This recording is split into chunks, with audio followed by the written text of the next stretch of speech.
Thank you very much, Bill, and welcome everyone to what is your SARM convention. Welcome to Saskatoon, and thank you for what you do each and every day in not only the way as serving as a municipal governor or as a municipal councillor, but what you do in each and every day in ensuring that the Saskatchewan community and the Saskatchewan economy continues to thrive and to grow.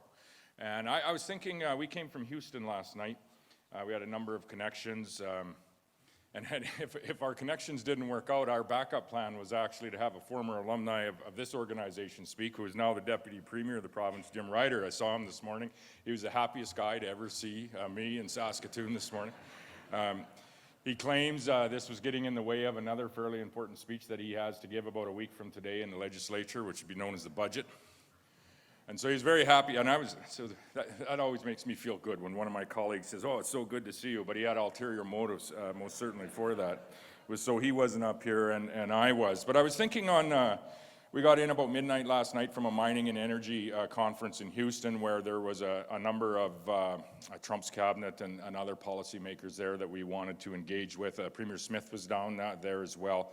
And I'll get into a little bit of our trade relations talk a little bit later here, but I was thinking on the way back as to how far we've come as a province, how far each of us have come in the industries that we work in and the work that we do each and every day, and what we're doing with the proceeds of that growth, and what we're doing with the successes that we are finding. And so I thought I wanted to speak a little bit about that today, as to how far we've come and where we're going with the wealth that we're creating.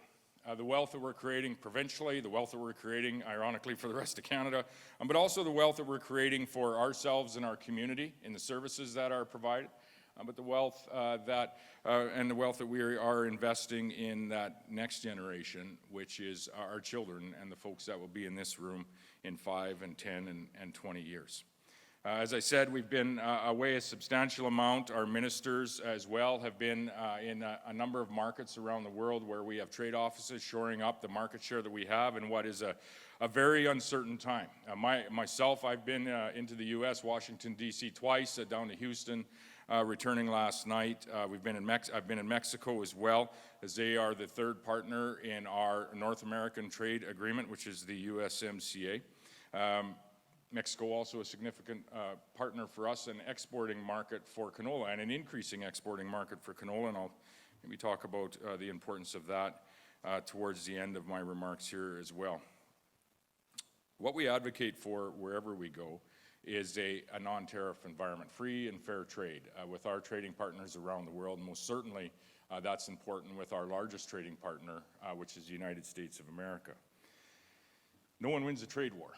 In particular, when that trade war has been, up until recently, isolated to North America, I would say that North American families certainly don't win a trade war, and they certainly don't win when we see tariffs applied either way. When there's the President of the United States puts tariffs on products that are flowing into the U.S., you're going to see fuel and groceries much higher for American families, and counter tariffs that there is much discussion on in this nation, counter tariffs that would ultimately push up the price of everything that we buy. And so no one wins when we are in a tariff war. No one wins when we are in a trade war. And I think I'll just outlay there's really 3 tariffs that have been proposed, and I would say it's not just the threat of tariffs, they actually are being implemented from time to time, but there's really 3 that the President has put in front of us. The first was focused on fentanyl and securing our border crossings at the 49th parallel, as well as going into Mexico. That's the one that has been delayed a couple of times. That's the one where you saw investment from not only the province, but the federal government on securing our borders. And I'll get into a little bit about what we have done when it comes to eradicating fentanyl and crystal meth from our province and from our community. So that was the first tariff that may come into play on April the 2nd, as it's been delayed twice. The second was the steel and aluminum tariff, which came into play at midnight, so about 9 hours ago.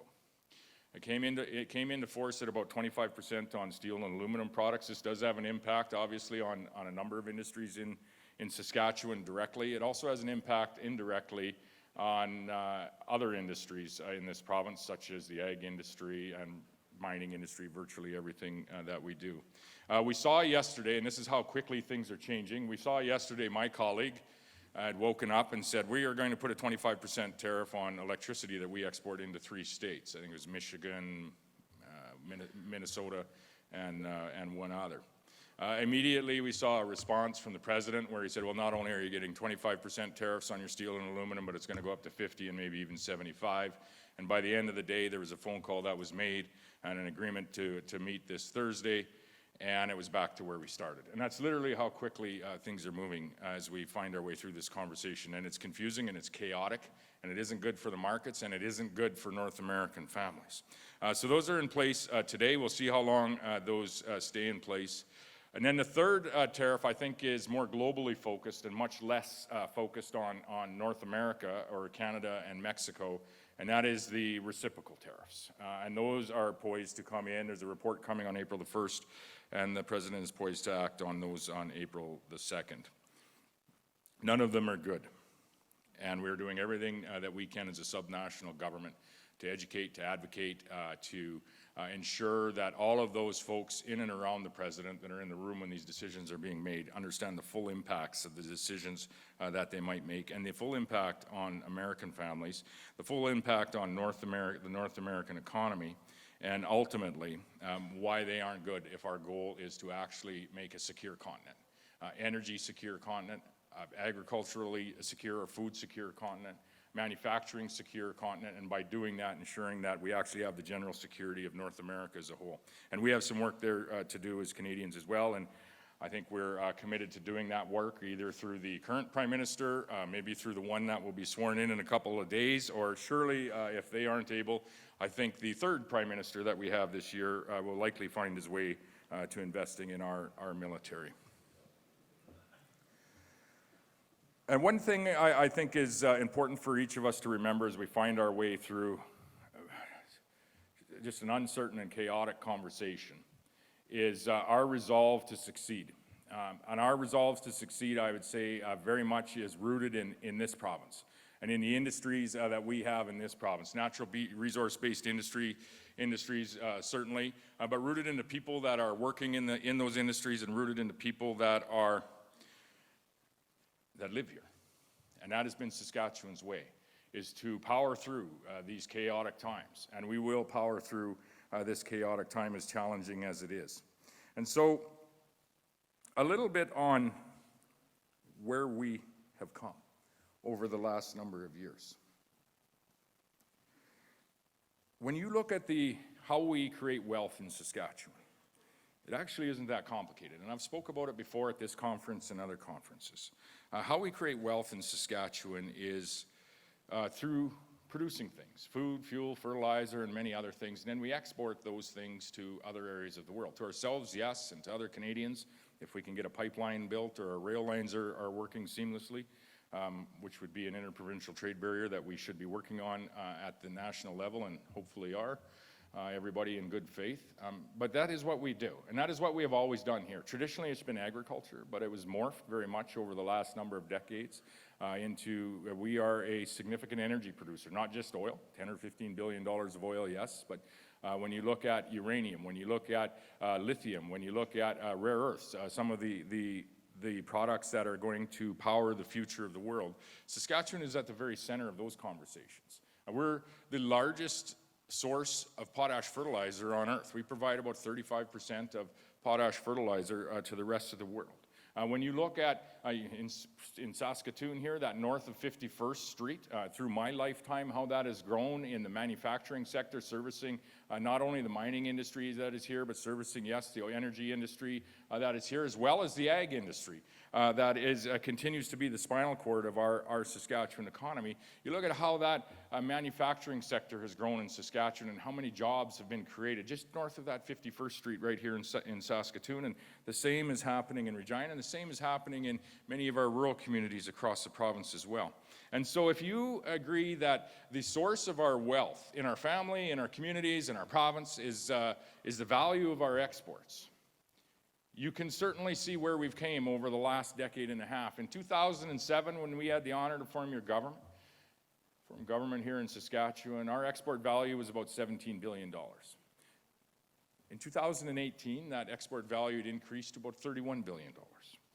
And in the last 3 years, it has hovered in about $45 to $50 billion, depending on our crop year. So we've come from $17 billion to $45, $50 billion the last 3 years. And I think it's incumbent to look on where that is going to go in the next number of years when you look at the projects that are going to come online. When I said we are adding value to the products that we are producing here and thereby adding value to our exports, it only holds true that when you see a canola crush investment here, now you are exporting canola oil as opposed to canola seed. You're adding value to that product. Traditionally, as I was a kid, what we did is we grew more wheat and we grew more canola and we started to grow peas.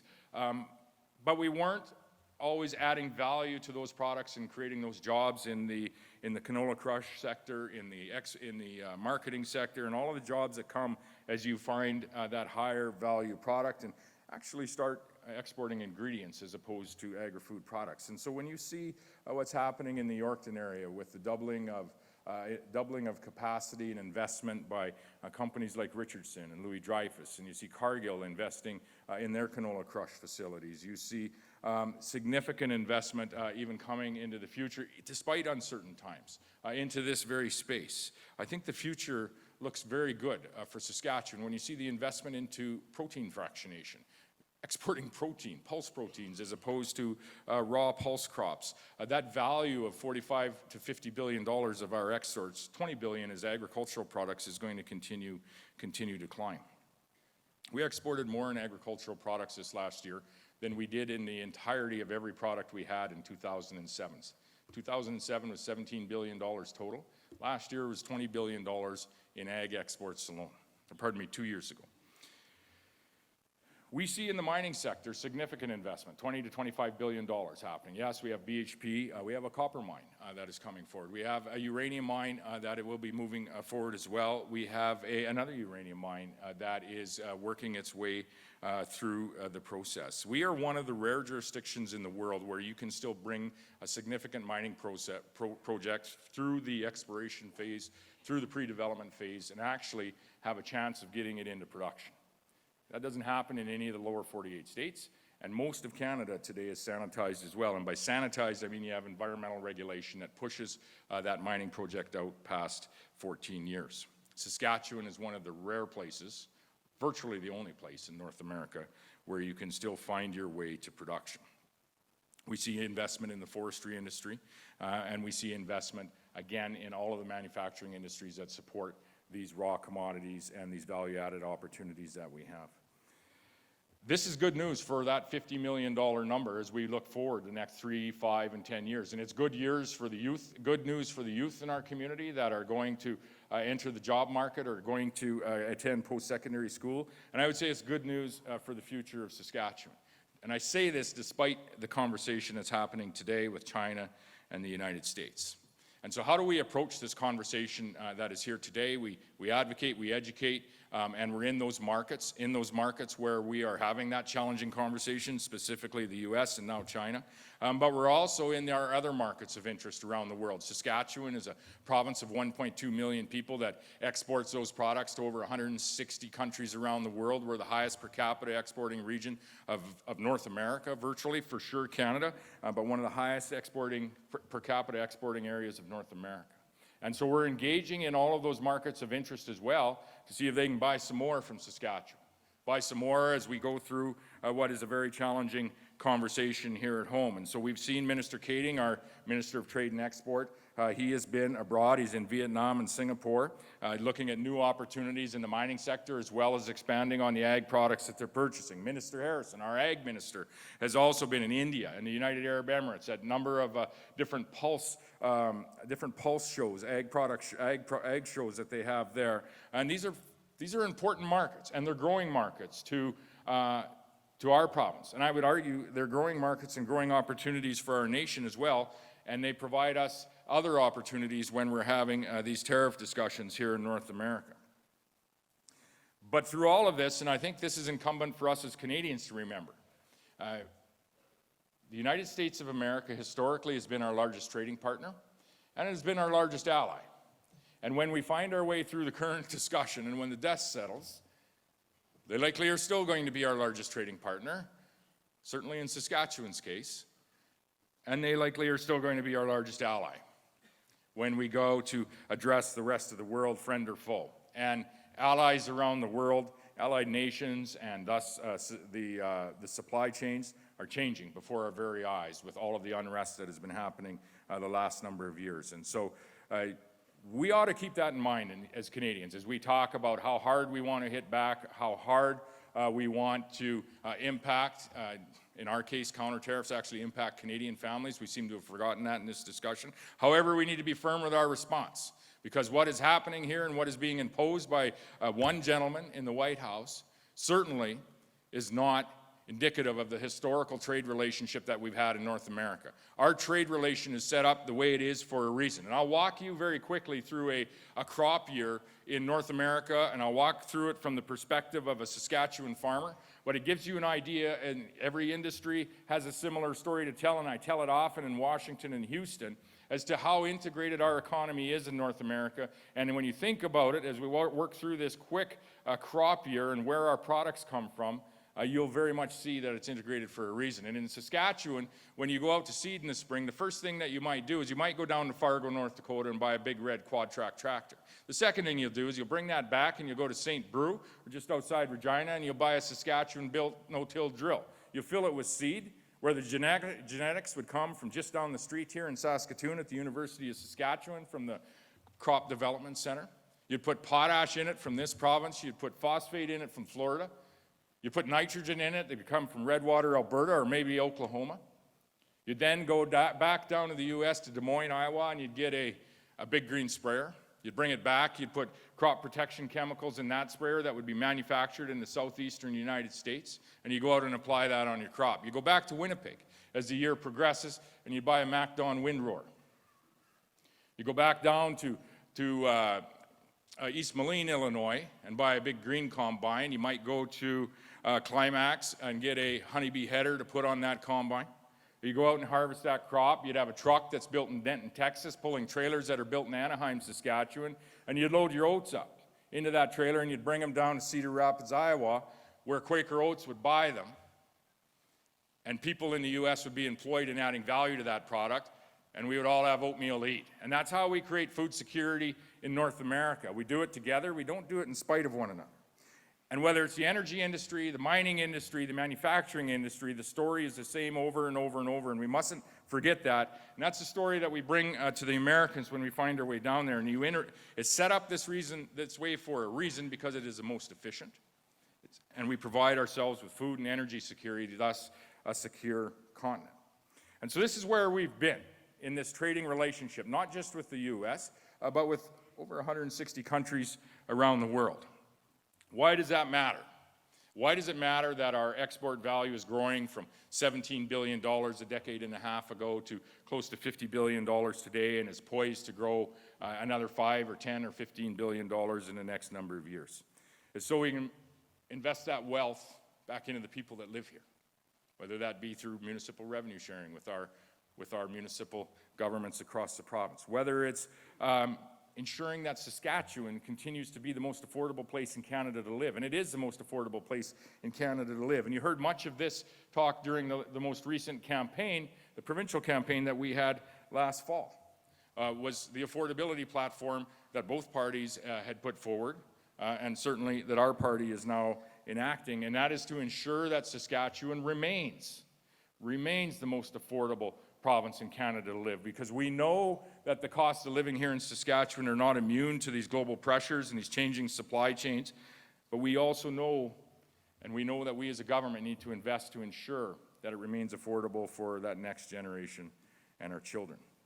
You also heard in our speech from the throne this fall, and this again is where this investment of our wealth is going from the provincial perspective, is our focus on health care. Ensuring that everyone is going to have access to a healthcare provider, ensuring that everyone is going to have access to a surgery. Our investment and our focus on education, specifically looking at our K-3 outcomes in our education system and supporting those K-3 outcomes, because we all know and the sector knows that if a child can read, write, and add at a grade 3 level when they find their way through grade 3, that grades 4 through 12 success becomes entirely more possible, and I would say that the rest of that child person's life, what they can attain, also becomes entirely more advantageous. And last but certainly not least, the priority of the provincial government is to keep your community safe and to eradicate the poisonous drugs that are present, not only here in Saskatoon, but are present where I live and where each of you live as well. So starting with affordability and our investment in affordability, and you heard much of this throughout the campaign. You heard our commitments to enact our campaign promises in our speech from the throne, and next week when Minister Ryder stands to deliver his budget, I expect you are going to hear those very initiatives are funded in this budget. Starting with, and one of the most significant affordability measures that this province has that no other province in Canada has, is removing the carbon tax on how you heat your homes. The most ridiculous inflationary carbon tax that this nation has ever experienced, and we're not all experiencing it differently. Well, we are in Saskatchewan. We're experiencing it differently now because we're not experiencing it at all on how we heat our homes, and I would suggest that that should be expanded to all products. There's a number of tax changes that are happening as well that are going to deliver the largest single tax cut to individuals and families in Saskatchewan that we've seen since 2008. They're going to remove a further 54,000 people from the tax rolls altogether. In 2008, we removed 110,000. We're going to remove an additional 54,000 people from the provincial tax rolls all together. All of these additional affordability measures are going to have an impact, whether you be a senior, a homeowner, whether you be a student, whether you be a home buyer or a first-time home buyer, whether you be a caregiver, or whether you be a person that's living with a disability. These are targeted affordability measures to ensure that our province, that we know and love, our community, is going to remain the most affordable place in Canada to live so that we can continue to attract people who live here and work in the industries that are creating wealth for us. Our export-driven economy, our growing, vibrant economy in this province allows us to deliver when it comes to healthcare investment. And we saw a 12% increase in our healthcare investment in the last budget year, and I suspect in a week you're going to see an additional increase in our healthcare budget this year. And as I said, there are two main focuses in this year's budget, and I would say the two main focuses that we have heard from you in this room and people across the province throughout the campaign and throughout the last number of years, and we need to have access to a primary health care provider. Not necessarily a physician, potentially a nurse practitioner, or there are other healthcare providers as well, and we're actively looking at ways to expand the payment models that we have to ensure that this is the case. So you have a choice at who you can go see, when you can go see them, and ensure that you have access to the healthcare, and more importantly, the primary healthcare provider that you need to see when you need to see them. And so we're actively looking at those changes.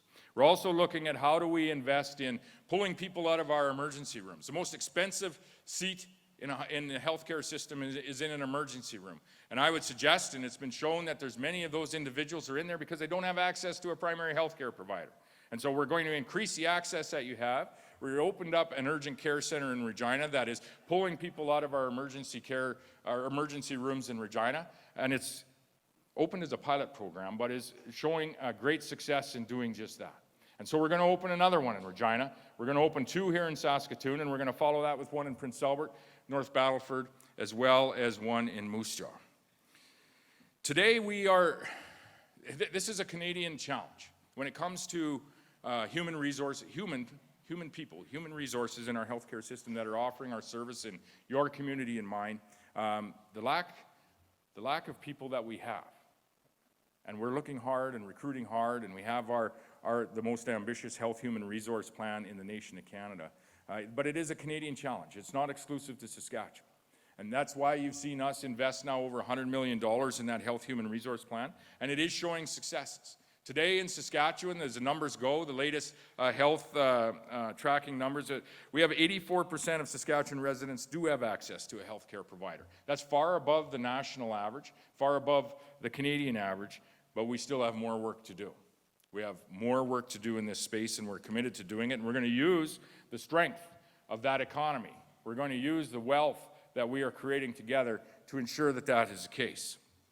We're going to increase the number of surgeries. This last year is over 95,000 surgeries done. This year, we're on pace to go over 100,000 surgeries. Over the next 4 years, we're going to achieve 450,000 surgeries in the province of Saskatchewan. 95,000 is a record. This year, we're on pace for that over 100,000. That will be another record.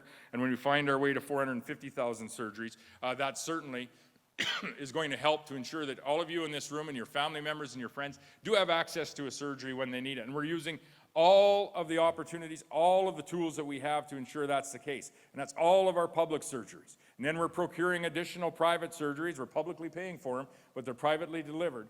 We're procuring as many of those surgeries as we can as well to bring our wait list down, and it is working. They are coming down. They're still far too long, as they are across Canada, but we're going to bring them down. We're going to ensure that not only do you have access to a healthcare provider where you live in this province, we're going to ensure you have access to a surgery on our right here in Saskatchewan.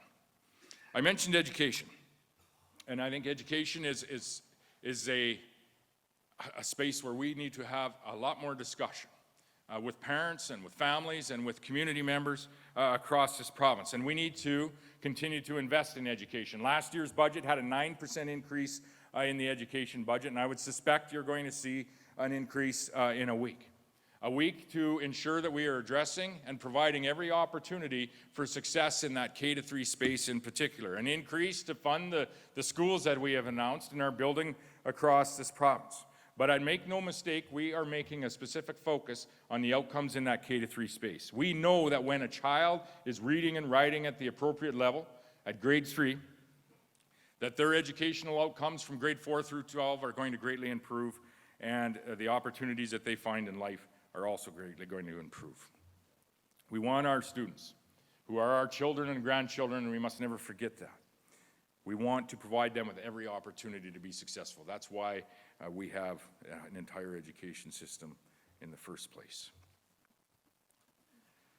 Our education minister recently announced close to $30 million to increase classroom spaces across this province. This is in addition to the schools that already have been announced, adding relocatables to schools in high student population areas. So you're going to see more of this in the budget that comes next week. But we must also always remember, whether it's investments in our specialized support classrooms, of which I think you're going to see some more investment next week, because that is focused on those K-3 outcomes. But in order for our students to learn, in order for our children to learn, we need to ensure that our children learn to read. You can't learn without that ability. Last but not least, community safety, family safety, your safety, and the safety of those ones you love. Our communities have changed in the way of property crime and rural property crime, and it's changed where I live. And it's changed largely because, yes, there's challenges that we're having as a society when it comes to mental health, but all too often there's subsequent addictions challenges. And the drugs that are in our community have changed. They're much more possessive than they have ever been. The drugs in our community today aren't drugs at all. When you look at fentanyl and crystal meth, they're poison. And today, in this city, there are people dying because those drugs are available in our province, and they're available in your community and my community. And so we have two focuses when it comes to how are we going to keep our communities safe. One is recovery and providing recovery opportunities for those that unfortunately have fallen into a life of addictions. And two is enforcement. Increasing the laws that we have provincially, increasing the number of officers that are in our communities, and advocating, as I say, with either first, second, or third Prime Minister that we have this year to make relevant and pertinent changes to the Criminal Code of Canada. So with respect to enforcement, we're adding 500 officers. With respect to recovery, we're adding 500 beds. And we'll add more if we need to as we fill those commitments. Most recently, on the enforcement side, we added 100 provincially paid municipal police officers to our 7 communities that use municipal police officers, plus 185 additional RCMP officers that are coming through the recruitment process.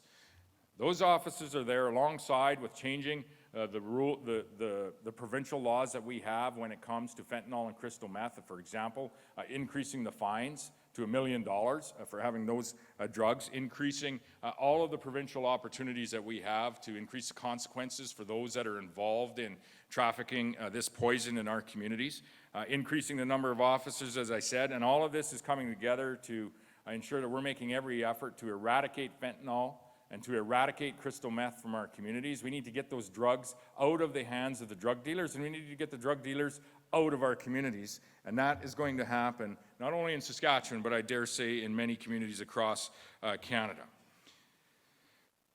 In addition to that, you need to provide, because these drugs are so possessive, you do need to provide recovery opportunities for those that have succumbed to a life with addictions.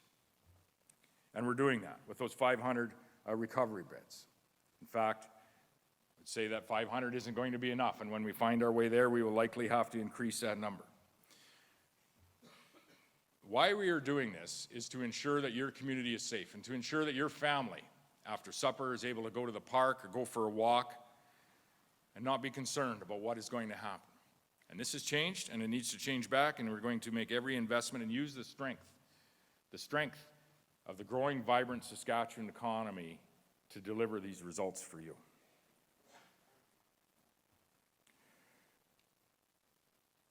These are the 4 priorities that you saw in our speech from the throne, and these are the 4 priorities that you are going to see in the budget next week being funded when Minister Ryder, our Deputy Premier and Minister of Finance, rises to his feet.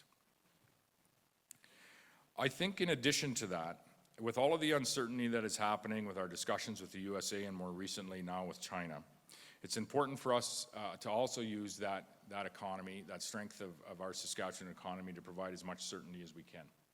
We've done that for a number of years as a government, and we continue to do that, I think, today.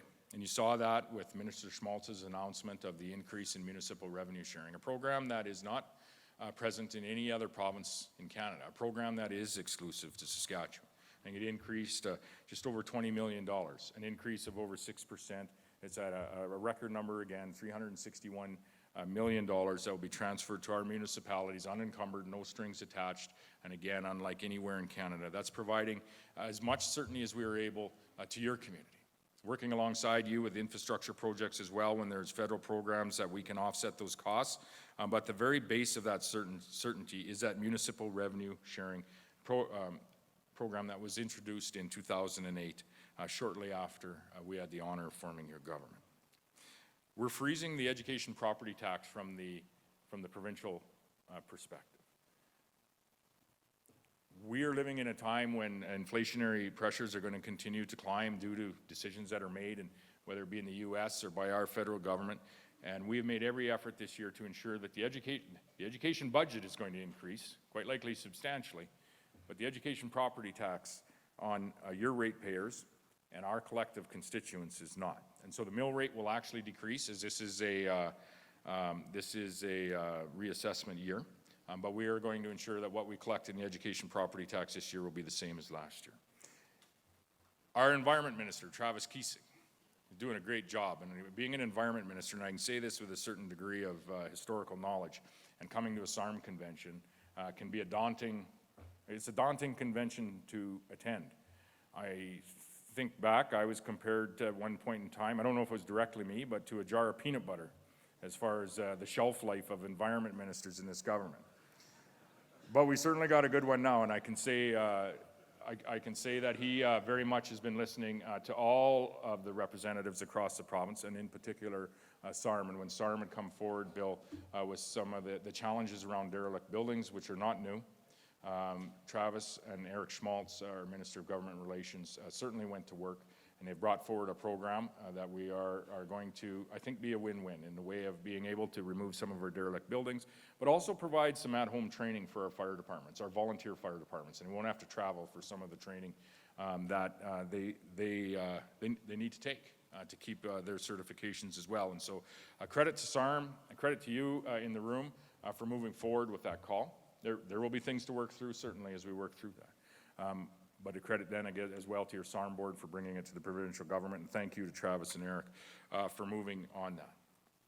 So whether it be affordability measures that impact each of us, whether it be healthcare, delivery of healthcare which impact each of us in our community, education, the safety of our families, wherever we might live, or whether it be working together on initiatives like we just discussed. I thank you for what you do each and every day and being a voice within this government. So just in closing, I want to start or finish where I started, and that's with respect to where we are today. As I said, I came in from Houston last night. We met with a number of policymakers, industry folks there. It was an energy and mining conference, but there's a number of President Trump's appointees there as well that we had met with.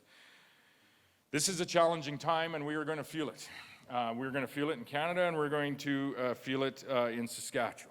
But what we are going to continue to focus on is the path forward for Saskatchewan folks, and that's why you're seeing some of the threats around tariffs, whether it be potash or some of our products starting to come down. Because what we provide are necessary products. They are not want-to-haves. They are certainly need-to-haves: food, fuel, fertilizer. We need all of those, as do American families. And I would say this, that when it comes to engaging, whether it be with the United States of America, our largest trading partner, or any of the other 160 trading partners that we have around the world, it has been this government that has been highly engaged in those markets for decades now. Years. Before engaging globally was cool. We have been in those markets and at times been criticized by the opposition, been criticized by the media for going to India, for going, yes, to China, where we sell $5 billion of ag products and potash, for going to the U.S. most recently. Mexico, an emerging market for us. India is certainly an emerging market for us and one of the largest populated nation in the world. But we have done it despite those criticisms because it's the right thing to do for how we create wealth. And you're seeing that in those export numbers that I had read earlier that have tripled over the last decade and a half. We've also done it, quite honestly, because the current federal government has chosen not to.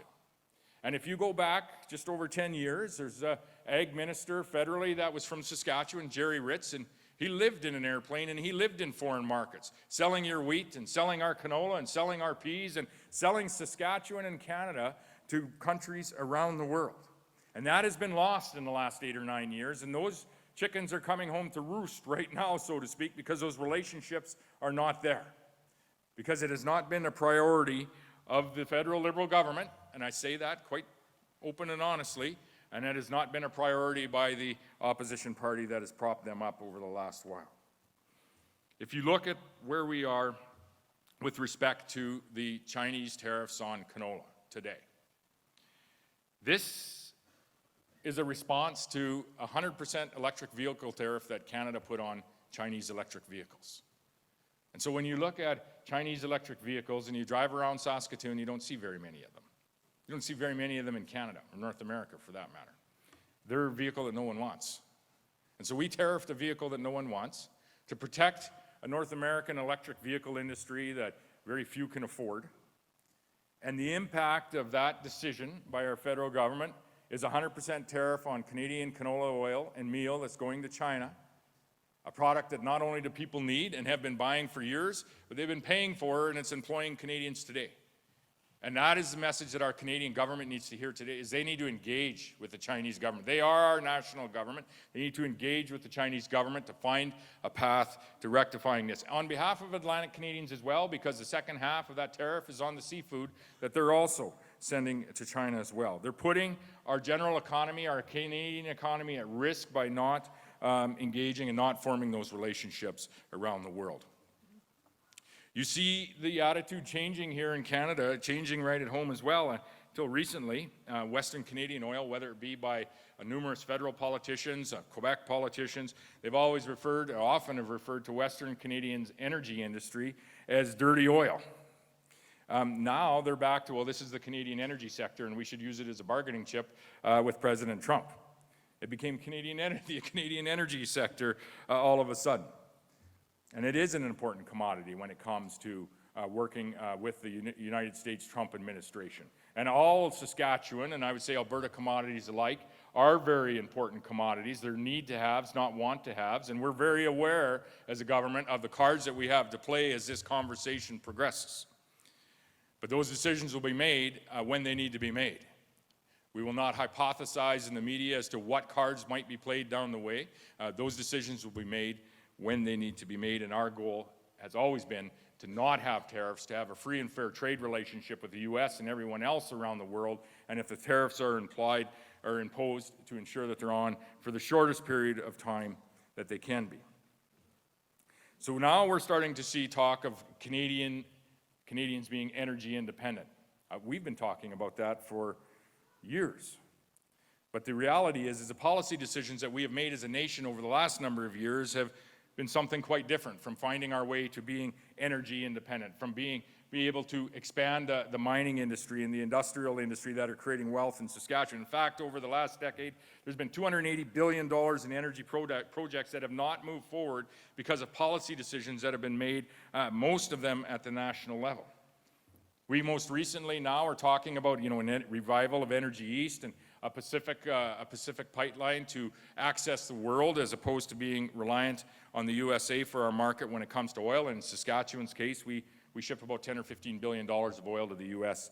Each and every year. All of our oil goes to the U.S. We see the bloc leader the other day stand up and say, under no circumstances is Western Canadian dirty oil going to come through Quebec. And so he needs a little bit more convincing, and he'll get some maybe when the rest of Canada starts to talk about those dirty equalization payments, that dirty Quebec lithium, that dirty Quebec milk that comes out of there into our grocery stores, or the dirty eggs that are exported across our nation and that each of us buy as Canadians.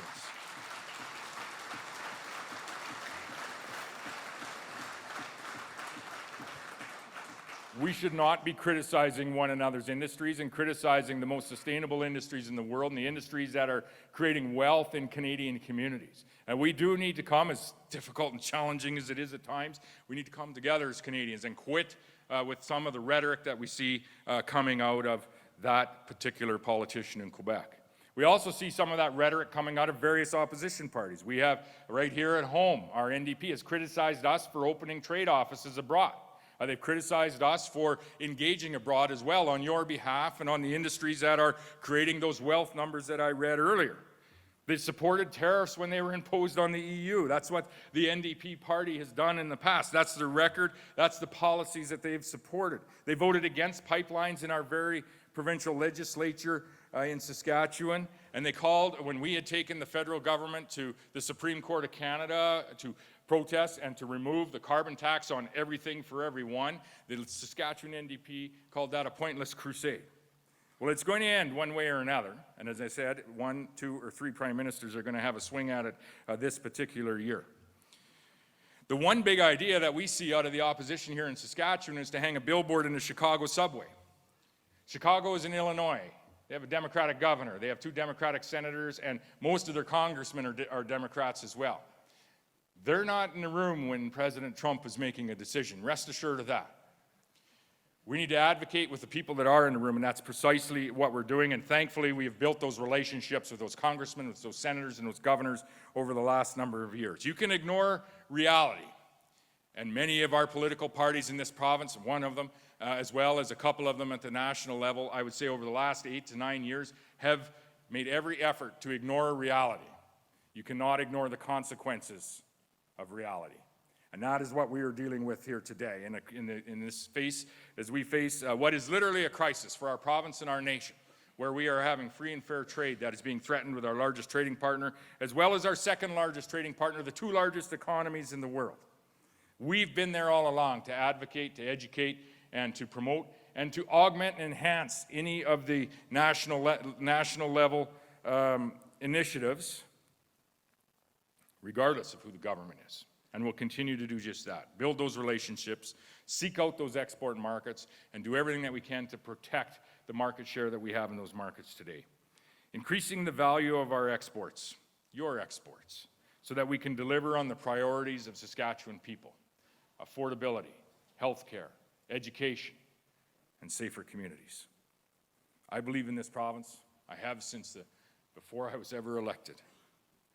Despite where we find ourselves today in this conversation, I believe the people of Saskatchewan have the power to persevere and to succeed and to help lead this nation through what is a very difficult time. And there's no better example of that than you in this room.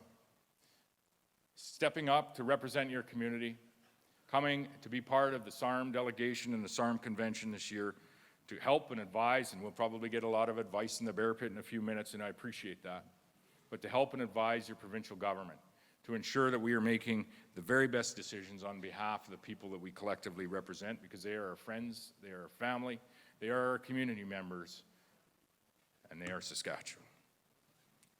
Thank you for all you do.